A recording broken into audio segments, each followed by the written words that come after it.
2020 농민신문 신춘문예 시 당선자 풀씨창고 씩씩 이주송. 멧돼지 한 마리, 그 거칠한 털 속에는 웬만한 풀밭이나 산기슭이 들어있다. 노루발 뻐꾹채, 지친개 복수초, 현오색 강아지풀, 질경이 벌개미치, 금낭화 산자고, 새별꽃. 멀리 가고 싶은 풀씨들 멧돼지 등에 올라타면 된다. 제 몸에 눈녹은 묵은 봄이 가려워 멧돼지는 부르르 온몸을 털어낼 터. 씨앗들은 직파 방식으로 파종될 것이다. 북극 스피츠베르그 섬에는 국제 종자 보관 창고가 있다.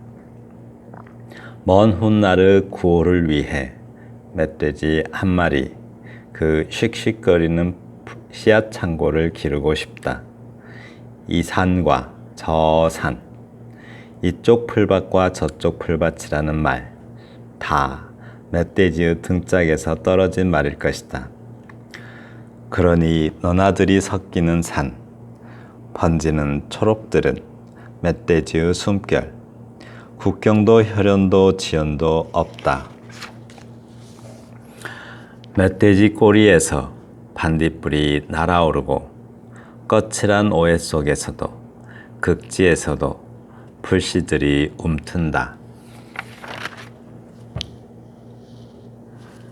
풀씨창고 씩씩 이주송 시인의 시입니다. 이 시의 전반적인 내용은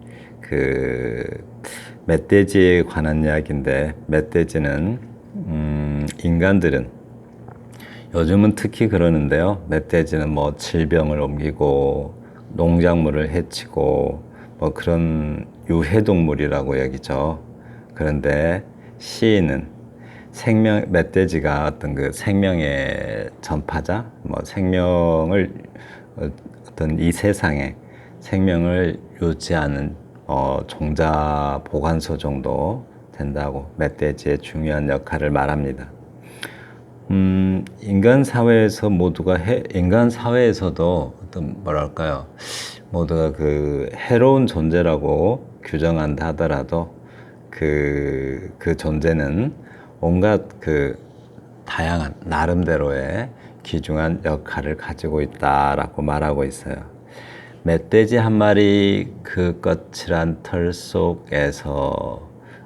속에는 웬만한 풀밭이나 산기슭이 들어있다라고 말하는데요. 풀밭은 어떤 들의 일부고 산기슭은 산의 일부죠. 그래서 들과 산을 이야기하고 있습니다. 그것도 다 멧돼지가 낳은 것들이다라고 해요. 그 다음에 노루발, 뻐꾹채, 지친개, 복수초, 현오색, 강아지풀, 질경이, 벌개미치, 금낭화, 산자고, 새별꽃, 이 풀 이름들이 참 많이 나왔어요. 시인이 풀에 굉장히 관심이 많은 것 같습니다. 노루발은 보기 힘들죠. 뻐꾹채도 보기 힘들고, 뻐꾹채는 좀 포기 모양으로 나고, 노루발은 설명하기가 좀 어려운데요. 약간 분홍빛이 도는 흰색? 뭐라고 그럴까요? 그런 풀이고, 지친개는 주변에서 많이 보는 풀입니다. 약간 그 보랏빛이 감도는 분홍색, 보랏빛이 감도는 빨강색 또는 뭐 분홍색, 연지색 정도 될 것 같아요. 연지색은 아닌가? 약간 보랏빛이 감돌아요. 그리고 복수초는 가장 이른 봄에 피는 그 노란 꽃이에요. 현오색은 뭐 무슨 주머니처럼 생긴 꽃이고, 강아지풀은 아시죠? 질경이는 흔히 그 길가에 많이 자생하죠. 길가에 많이 자생해서 흔히 왜 길가에 자생하는가? 사람들이 지나다닐 때 그 삭과라고 해서 그 열매가 툭 터지면서 벌어지면서 씨를 뿌리는 그런 종류의 이제 그 열매를 삭과라고 하는데요. 질경이는 사람 발에 붙어가지고 이렇게 퍼지는, 번식하는, 널리 퍼지게 하는 그런 속성이 있어요. 그래서 산에서 길을 잃으면 질경이를 따라가면 사람이 사는 인가가 나온다고 해요. 벌개미치는 벌개미치, 종개미치, 뭐 개미치가 많죠. 참치도 있고 또 뭐 이렇게 바위치도 있고 이러죠. 그 취 종류인데 좀 꽃이 키도 크고 꽃도 크고 좀 코스모스 모양처럼 생기긴 했는데 좀 많이 다르게 생겼어요. 약간 보랏빛이 돌죠. 금랑화, 빨갛게 여름에 피는 꽃입니다. 산자고 하얀 꽃이 피는 아주 작은 풀이에요. 여기서 새별꽃이 가장 작은 것 같은데 별꽃과 새별꽃은 구별되죠.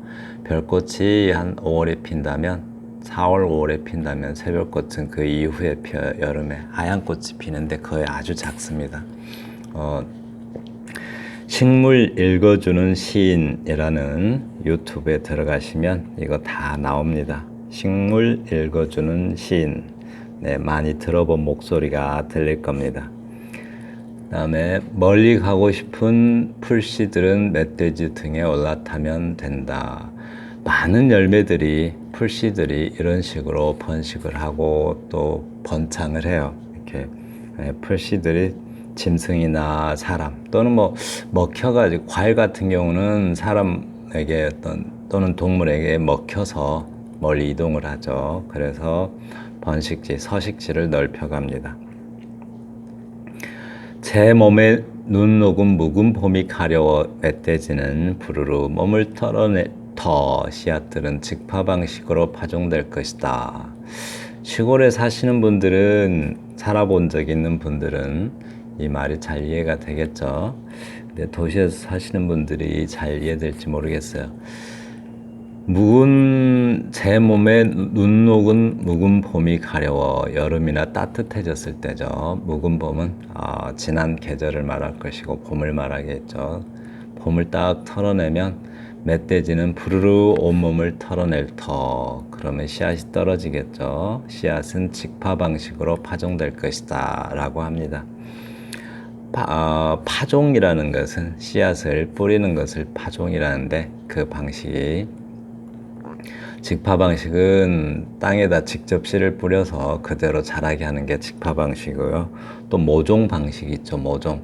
미리 따뜻한 데서 키워가지고 어떤 묘목을 옮기는 방식. 네, 그런 방식이 있는데, 이거는 그냥 멧돼지니까 땅에다 막 뿌릴 거라고 해요. 네, 그러면 잘 자랄 거라고 하죠. 그리고 직파 방식의 대표적인 예가 아마 그 보리를 그냥 직파 방식으로 뿌리고요.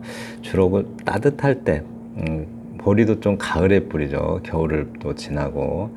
그런데 모종 방식은 벼나 고추, 뭐 수박, 참외 웬만하면 다 모종 방식으로 뿌리는데, 그것은 이른 봄에 추울 때 씨를 뿌리기 때문에 비닐하우스나 이렇게 해서 좀 키운 다음에 옮기는 방식입니다.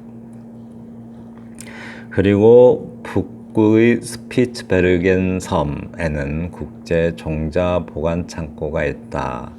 국제 종자 보관 창고는 한국에도 있는데 생긴 지 얼마 안 되고요. 스피츠베르겐 섬은 그 스발바르 제도라고 해서 노르웨이령의 섬 북극 근처에 있습니다. 거기에 종자 보관소가 있는데, 나중에 멸종됐을 때 그때를 대비해서 종자를 보관하고 있다고 합니다. 그 2022년 그 오사나 시인의 시드볼트라는 시가 있어요. 네, 그 시에도 이렇게 종자 보관 창고 이야기가 나옵니다. 먼 훗날의 구호를 위해 멧돼지 한 마리 그 씩씩거리는 창고를 기르고 싶다. 먼 훗날 혹시 또 다 멸종됐을지도 모르는 그 시대, 그 시대를 위해서 멧돼지를 기르고 싶다고요. 멧돼지가 풀들에게 그만큼 중요하다라는 뜻이겠죠. 풀이 번식하고 서식지를 넓혀가는 데는 멧돼지가 그 중요한 역할을 한다라고 말합니다. 이게 이 산과 저 산, 이 산과 저 산, 이쪽 풀밭과 저쪽 풀밭이라는 말, 다 멧돼지의 등짝에서 떨어진 말일 것이다 라고 합니다. 아까 저 1년에서는 풀밭과 산기슭, 산의 일부와 들의 일부를 말했는데 여기서는 산을 이야기하고 있죠.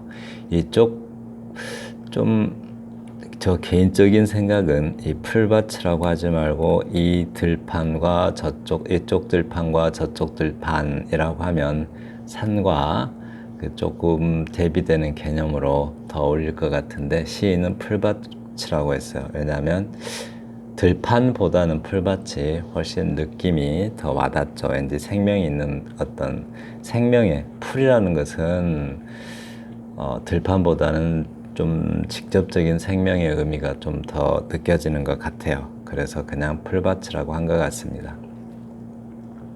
다 멧돼지의 등짝에서 떨어진 말일 것이다. 산이 존재하고 풀밭이 존재하는 것은 다 멧돼지 덕이다 라고 말합니다. 그러니 너나드리로 섞이는 산, 번지는 초록들은 멧돼지의 숨결, 국경도 혈연도 지연도 없다라고 해요. 그러니까 너나들이라는 말이 있는데 너나들이 너, 나 이렇게 서로 부르는 그런 관계를 너나들이라고 해요. 아주 친한 관계를 말하죠. 친하게 섞이는 산이란 뜻이에요. 이 풀, 저 풀, 동물 뭐 이것저것 다 친밀하게 섞이는 산. 그러니까 아주 뭐 이렇게 차별 없이 다 섞이는 산이라고 해요. 왜냐하면 밑에 국경도 혈연도 지연도 없다. 그래서 그러니까 모든 존재들은 서로 다 연결되어서 뭐 배제할 것도 없고 차별할 것도 없고 뭐 그럴 필요가 없다는 거죠. 다 같이 그냥 사는 존재라고 해요. 다 숲속에 사는 존재들이니까 친밀하게 국경이니 혈연이니 이런 거 따지지 않고 존재한다라고 합니다.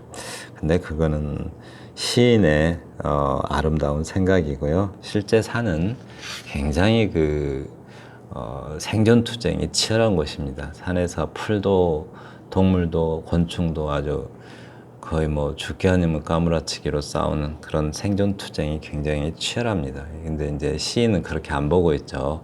산을 보면은 시인이 보는 산은 평화롭고 싸움이 없는 어떤 그런 장소로 인식하고 있습니다.